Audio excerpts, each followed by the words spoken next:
Assalamualaikum warahmatullahi wabarakatuh. Waalaikumsalam warahmatullahi. Selamat datang sahabat tebireng.co, para pemirsa yang ada di rumah.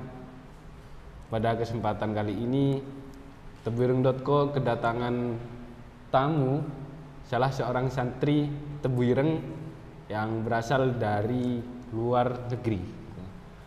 Tema kali ini adalah obrol santai dengan santri internasional Tebuireng.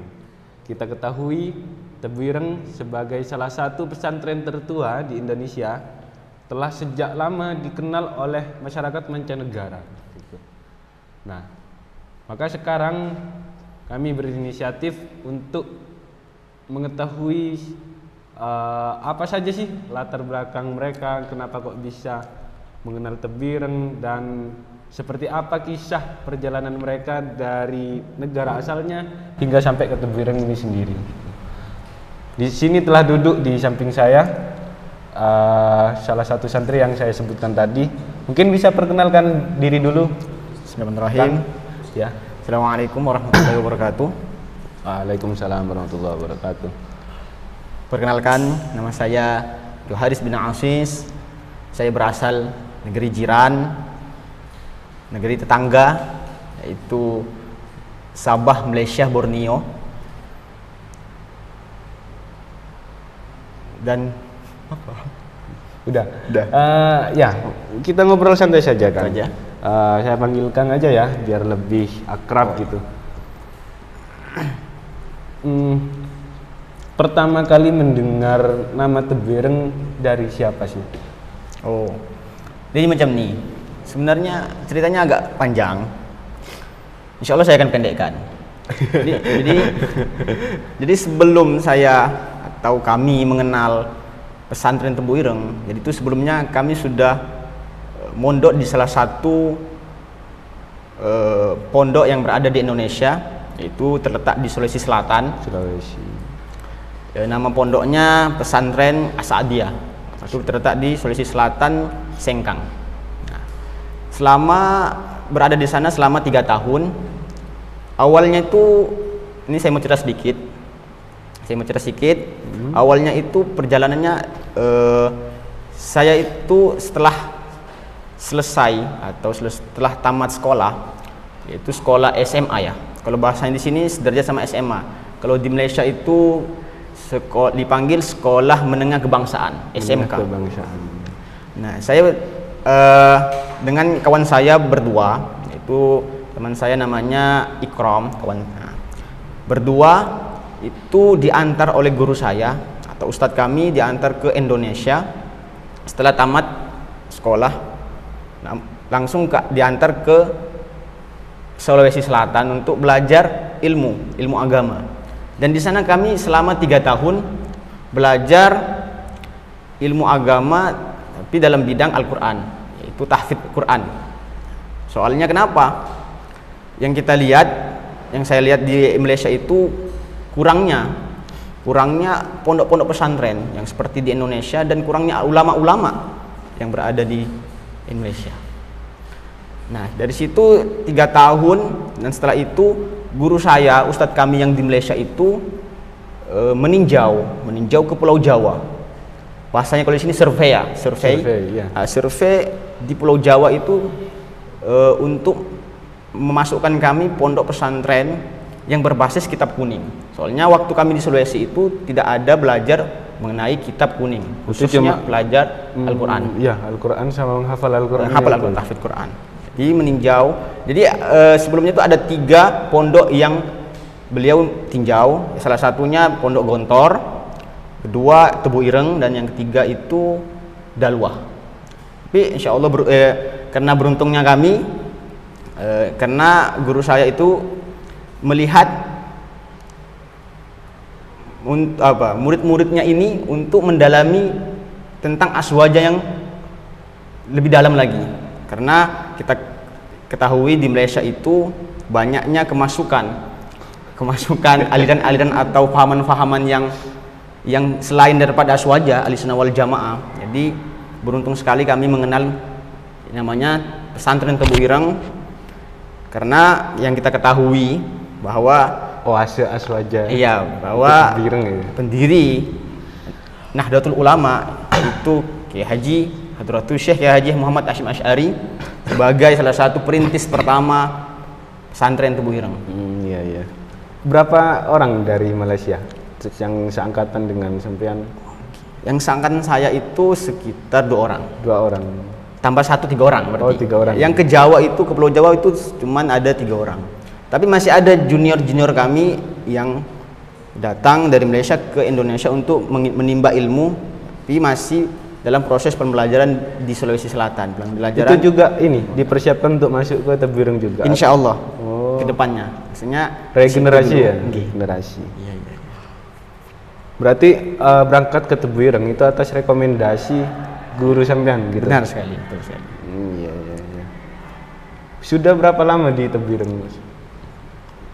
Lama di Tebu Ireng itu sekitar yang saya tahu setahun setengah. Setahun setengah. Kalau di Pulau Jawa itu saya sekitar 3 tahun lah. Jadi setahun setengahnya itu saya di pondok-pondok sekitar Jawa Timur, dan setahun setengah ini khusus di Tebu Ireng. Di Tebu Ireng belajar di unit apa? Kan Tebu Ireng banyak unit pendidikannya nih. Ya. Ada Unhas, ada Ma'atali, Betul. ada Madrasah Aliyah, atau mungkin masuk di Madrasah Aliyah lagi, atau Madrasah Sanawiyah lagi. Oh, tidak. Masuk di unit pendidikan yang mana? Oh iya iya, paham. Jadi gini, kami sama kawan-kawan kami itu langsung masuk di universitas atau perguruan tinggi, salah satu unit pesantren Tebu Ireng itu Mahat Ali Hasyim Asy'ari. Karena kami ingin mendalami yaitu kitab-kitab berbasis kitab kuning, khususnya ilmu hadis, karena kita ketahui Kiai Haji Muhammad Hasyim Asy'ari adalah fan dalam ilmu hadis. Salah satu muhaddis Indonesia Ya, ya. benar. Seperti itu. Di Mahat Ali. Oh iya.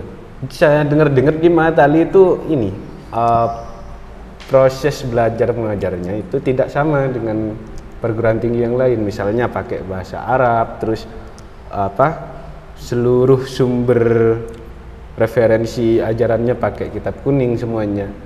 Persiapan untuk masuk di Mahat Ali sendiri itu seperti apa sih? Oh iya benar.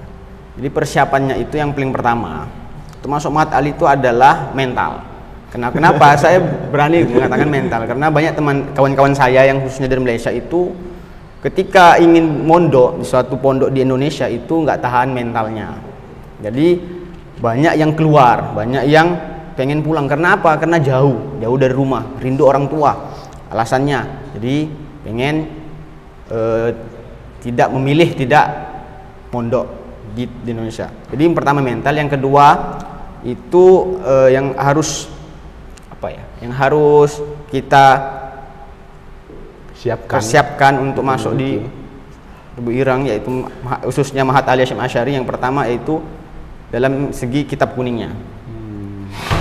Sebelum saya masuk di pesantren Tebu Ireng, kami sebelumnya itu mempelajari kitab kuning terlebih dahulu untuk memasuki yang namanya perguruan tinggi, karena ada tes-tesnya, tes tulis dan tes lisan yang menggunakan full bahasa Arab. Iya. Jadi di situ kami akan mempersiapkan bahasa Arab dan ilmu Al-Qur'an.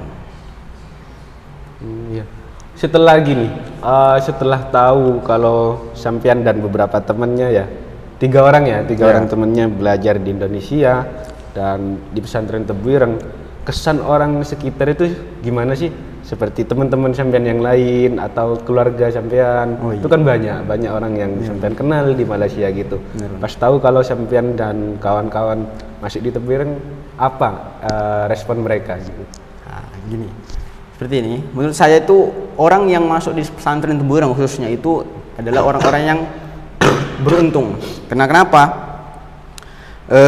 Terutamanya ya orang yang di Malaysia itu sangat bangga, atau teman-teman saya maupun orang tua saya itu sangat bangga, guru-guru saya. Kenapa? Karena bisa menimba ilmu di pesantren Tebu Ireng, yaitu sebuah pesantren yang sangat terkenal.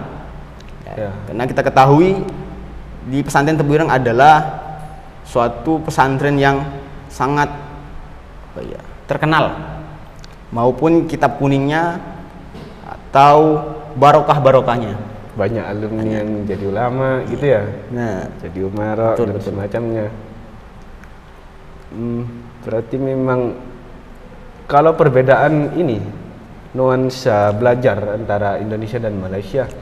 Ini kita masuk di Indonesia Oh dulu iya, ya. iya, Antara iya. Indonesia dan Malaysia itu gimana? Jadi gini, seperti ini. Kalau di Malaysia ya, sistem belajarnya itu mungkin itu lebih daripada penampilan. Maksudnya maksudnya- lebih penampilan gimana itu? Ya penampilan dulu bagus, ya untuk belajar itu kemudian. Oh, Mementingkan penampilan daripada ilmu. Nah, berbeda di Indonesia yang saya lihat ya, guru-guru saya atau dosen-dosen saya itu penampilannya cuma biasa-biasa aja. sederhana. Sederhana gitu ya? sekali. Saya lihat kalau di Malaysia itu ya sampai kamu lihat sendirilah. Di Malaysia itu orang-orang biasa itu memakai jubah itu sudah biasa. Memakai jubah, memakai surban imamah, tapi dilihat dari segi ilmunya tidak ada. Kalau berada di sini berarti orang-orang biasa itu kita nggak bisa mengklaim dia tuh orang yang berilmu atau tidak, karena orang sini mementingkan ilmu daripada image penampilan. Berarti sangat berbeda ya cara Sangat berbeda. pandangan masyarakat itu. Iya. Kalau di Malaysia lebih mengutamakan penampilannya. Penampilan. Kalau di Indonesia lebih ke substansi keilmuannya. Iya, betul sekali. Disclaimer, ini bukan saya yang mengatakan ya, tapi orang Malaysia sendiri gitu.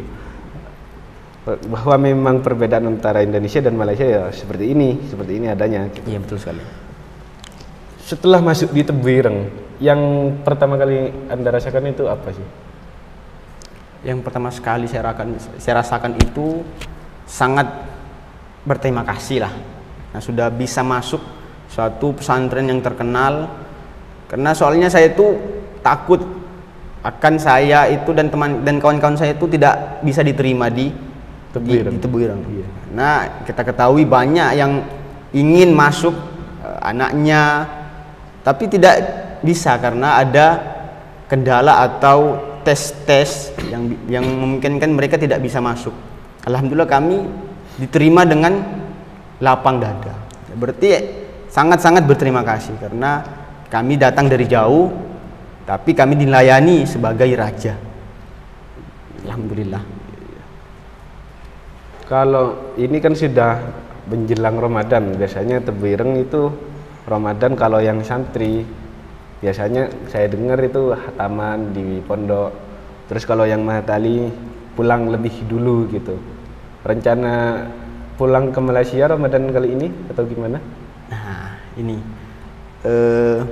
untuk pemulangan Ramadan untuk santri-santri Malaysia itu biasanya sebelum Ramadan itu sudah pulang.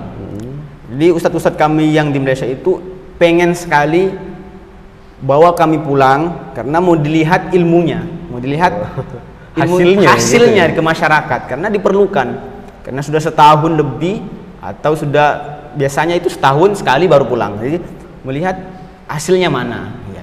Ketika Ramadan itu ya akan dipertunjukkan kepada masyarakat, ini anak saya, ini murid saya yang pernah mondok di pesantren Tebu Ireng, dan ini hasilnya. Bisa ceramah, bisa imam, bisa tahlilan, semua bisa. Berarti Ramadan kali ini sampean mimpin tarawih, Insya ngisi Allah. ceramah, Jadi kalau di Indonesia itu jadwal imam tarawihnya itu sudah dilimpahkan ke bukan sekalian dan kami, teman-teman. ya. gitu Jadi ya? sudah diisi. Jadi sudah ada jadwalnya nama-nama kami untuk mengisi seberapa masjid yang ada di bagian Malaysia. Itu ada mungkin sekitar 6-7 masjid. Kami akan disebarkan untuk menjadi imam tarawih dan sekalian kultum insyaallah. Alhamdulillah berkat daripada Tebu Ireng. 3 orang, kayaknya itu asik kalau mendirikan Tebu Ireng cabang di Malaysia. Oh iya, betul sekali. Atau memang sudah ada rencana mendirikan pesantren cabang iya. Tebu Ireng gimana? Jadi macam nih. Jadi guru saya, ustadz kami yang di Malaysia itu punya cita-cita yang sangat besar, ya punya matlamat bahwasanya beliau itu ingin sekali membuat pondok pesantren cabang Tebu Ireng di Malaysia. Di Malaysia. Salah satu yang cita-cita beliau. Insya Allah akan tercapai. Sekarang ini lahannya atau pondoknya yang mau didirikan itu sekarang dalam proses pembangunan.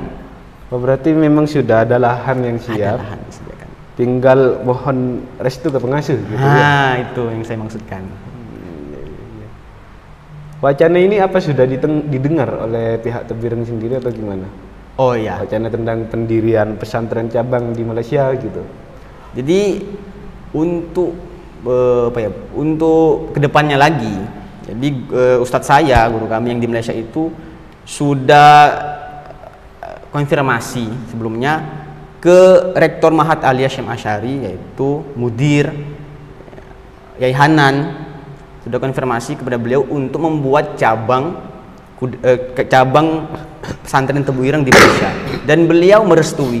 Akan tetapi nanti akan disowankan, bahasanya kalau di sini ya, akan disowankan ke pengasuh yang lebih lanjut. Insya Allah mohon doanya dan restunya agar bisa membuat Tebu Ireng cabang di Malaysia. Indonesia. Ini asik kayaknya sih.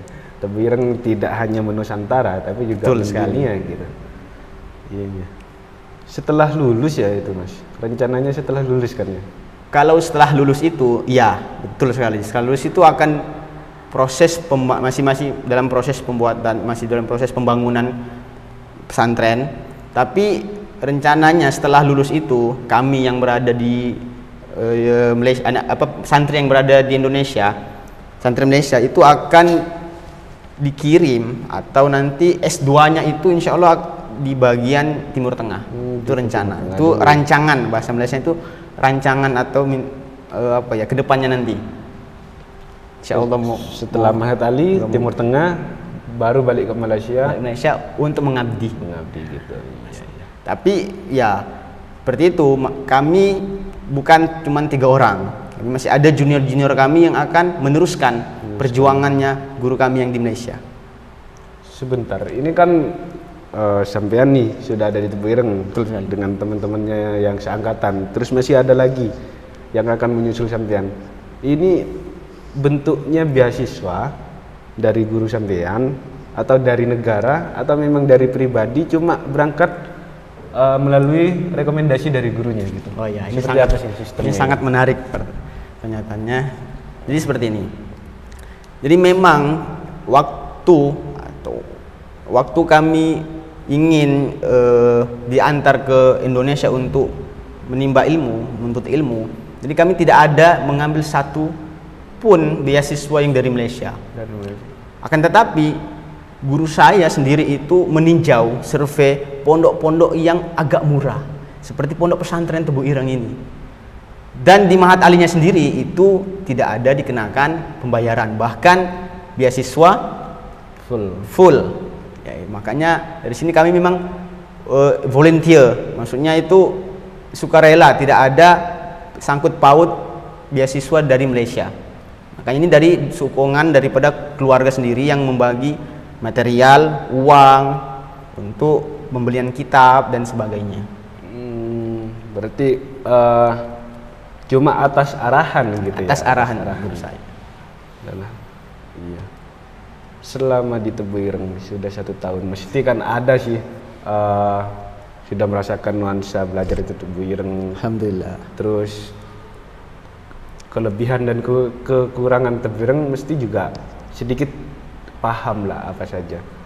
Mungkin harapannya ke depan yang bisa dilakukan Tebu Ireng demi kemajuan Tebu Ireng itu sendiri, kira-kira apa menurut sampean? Harapan saya ya untuk Tebu Ireng ke depannya, semoga saja pondok pesantren Tebu Ireng ini semakin berkembang pesat, maju, dan banyak lagi mencetak para santri-santri yang akan meneruskan estafet perjuangannya Mbah Hasyim Asy'ari, yaitu untuk menyebarluaskan agama Islam di Indonesia maupun di luar negara. Nggak mungkin step by step yang perlu dilakukan Tebu Ireng itu apa sih? Kira-kira menurut sampean? Mahat Ali sudah ada nih, Mu'adzin sudah ada katanya. Betul. Untuk menjaga tradisi salafus solehnya lah. Terus untuk pengembangan di teknologi ada pesantren sains, juga ada SMK dan semacamnya gitu. Intinya Tebuireng sudah komplit secara pandangan sederhananya. Tebuireng sudah komplit, sudah sama-sama mewakili. Tapi kan mesti tetap ada toh rekomendasi yang bisa sampean ajukan untuk bisa dilakukan oleh pihak Tebuireng demi kemajuannya itu sendiri. Kira-kira apa menurut sampean? Kalau pertanyaannya itu saya kurang tahu sih. Soalnya untuk pesantren Tebuireng yang seperti ini yang kita ketahui ya sudah mencakup semuanya. Tinggal menjaga gitu. Tinggal menjaga aja. Soalnya yang kita barokahnya Tebuireng itu luar biasa sekali yang saya pernah alami lah. Karena apa ya? Waktu saya pulang ke Malaysia juga dan banyak yang menanyakan pondoknya di mana? Pondoknya tahfidz Quran enggak? Gitu kan biasanya gitu. Tapi ini untuk berbasis kitab kuning. Dan saya bilang Tebuireng dan mereka tuh oh Tebuireng itu bukannya yang ini, berarti sudah banyak yang tahu, bukan saja pesantren-pesantren yang lain. Kan tapi Tebuireng sudah bahasanya itu tamam, sudah sempurna lah. Tapi insya Allah akan kedepannya mungkin ada pembaruan lagi maupun akademiknya atau jismaninya. Ya mungkin ini obrolan kita kali ini dengan salah satu santri Tebuireng yang berasal dari Malaysia. Sebelum kita berpisah, ada satu kata dari sampean yang ingin disampaikan kepada pemirsa Tebuireng.co apa? Oh gini, mungkin ini kata-kata saya karena ini prinsip guru saya sendiri. Beliau mengambil makalah yaitu utlubul ilmah walau fissin, yaitu tuntutlah ilmu walaupun ke negeri Cina. Maksudnya di sini ke negeri bukan saja ke negeri Cina, kan tetapi tuntutlah ilmu itu yang jauh, jangan berada di lokasi sampean. Karena kenapa? Kualitasnya suatu ilmu itu tergantung dengan bagaimana kamu itu mempelajari. Maksudnya prosesnya itu. Dan kata-kata saya yang terakhir, jika kamu tidak bisa menjadi orang yang pintar, jadilah orang yang baik. Karena orang baik itu pasti ada manfaatnya. Oke, siap. Terima kasih dengan Mas Joharis ya. Ya, Joharis.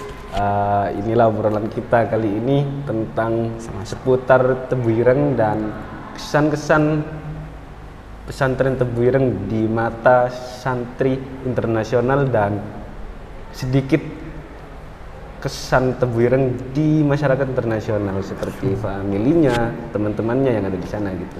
Betul. Mungkin hanya ini dari kami, kurang lebihnya mohon maaf. Saya Ahmad Fikri pamit undur diri. Wassalamualaikum warahmatullahi wabarakatuh. Waalaikumsalam.